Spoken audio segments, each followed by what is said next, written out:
شروع اللہ کے بابرکت نام سے جو بڑا مہربان نہایت رحم والا ہے۔ میں ریسٹ ہاؤس میں ٹھہرا ہوا تھا۔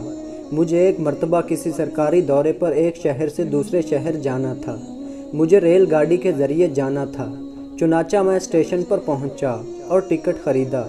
گاڑی جس لائن پر کھڑی تھی مجھے وہاں پہنچنا تھا۔ سامان اٹھانے کے لیے کلی کو بلایا اور اسے کہا کہ بھائی میرا سامان فلاں پلیٹ فارم پر پہنچا دو۔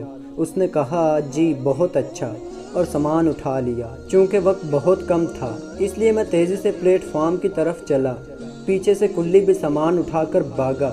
میں تیز چل کر پلیٹ فارم پر بوگی کے دروازے پر جلدی پہنچ گیا، لیکن بھیڑ زیادہ ہونے کی وجہ سے کلی وقت پر نہ پہنچ سکا۔ اس وقت مجھے بہت غصہ آیا، یہاں تک کہ گارڈ نے وسل دے دی اور گاڑی چلنا شروع ہو گئی۔ میں گاڑی پر سوار بھی نہیں ہو سکتا تھا کیونکہ میرا سامان پیچھے تھا۔ بالآخر مجھے گاڑی چھوڑنا پڑی۔ مجھے بہت افسوس ہوا کہ میرا پروگرام مس ہو گیا ہے۔ جب گاڑی چل دی اور مسافروں کو الوداع کہنے والے لوگ بھی چلے گئے تو اس وقت وہ کلی پسینے سے شرابور سامان اٹھائے ہوئے میرے پاس آیا۔ اس کے چہرے پر بڑی ندامت اور شرمندگی تھی۔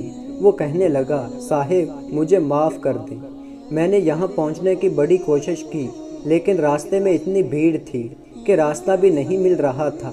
میرے دل میں خیال آیا کہ اب گاڑی تو جا چکی ہے، اب اگر میں اس بیچارے پر غصہ کروں گا بھی تو مجھے کیا فائدہ ہوگا۔ چنانچہ میں نے اسے پیار سے کہا کوئی بات نہیں، اللہ کو ایسا ہی منظور تھا، چلو میں کل چلا جاؤں گا۔ جیسے ہی میں نے یہ کہا اس کلی کے چہرے پر بشاشت آ گئی اور کہنے لگا اچھا میں آپ کا سامان آپ کی گاڑی میں پہنچا دیتا ہوں۔ چنانچہ اس نے میرا سامان گاڑی تک پہنچا دیا۔ اس نے وہ رات وہیں گزاری۔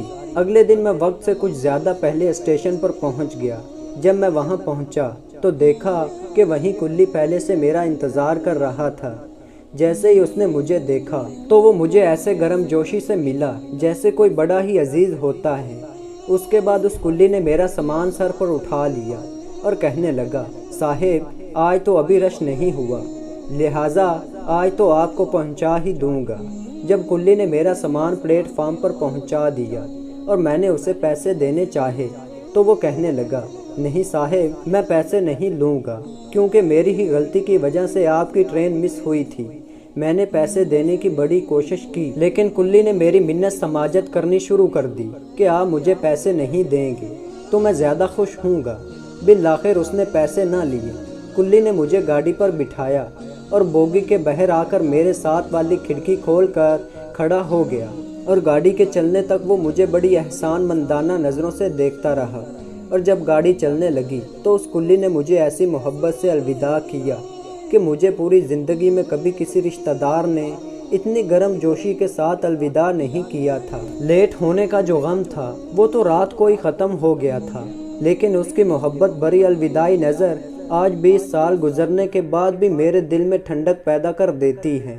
اب دیکھیے کہ وہ بندہ 2 گالیاں دے کر اپنے دل کا غصہ ٹھنڈا بھی کر سکتا تھا اور وہ سن کر گھر چلا جاتا، لیکن اس نے معاف کر دیا اور اس معاف کرنے کا نتیجہ یہ نکلا کہ اس نے احسان مانا۔ اس دن بھی اس کا سامان پہنچایا اور اگلے دن بھی سامان پہنچایا، حتیٰ کہ جب تک وہ روانہ نہ ہوا وہ پلیٹ فارم پر ہی کھڑا رہا، اس کے لیے دعائیں بھی کرتا رہا اور اسے محبت بھری نظروں سے الوداع بھی کیا۔ جی ہاں، جب انسان دوسروں کی غلطیوں کو معاف کر دیتا ہے تو ان کی غلطیوں کی تکلیف تو یاد نہیں ہوتی، لیکن معاف کر دینے کا مزہ اسے زندگی بھر نصیب ہوتا رہتا ہے۔ اس لیے جب کبھی کوئی معافی مانگنے آئے تو سب سے پہلے اپنی آخرت کے بارے میں سوچیں کہ اگر میں نے آج اس کو معاف نہ کیا تو پھر میں قیامت کے دن اللہ رب العزت سے کس منہ سے معافی مانگوں گا۔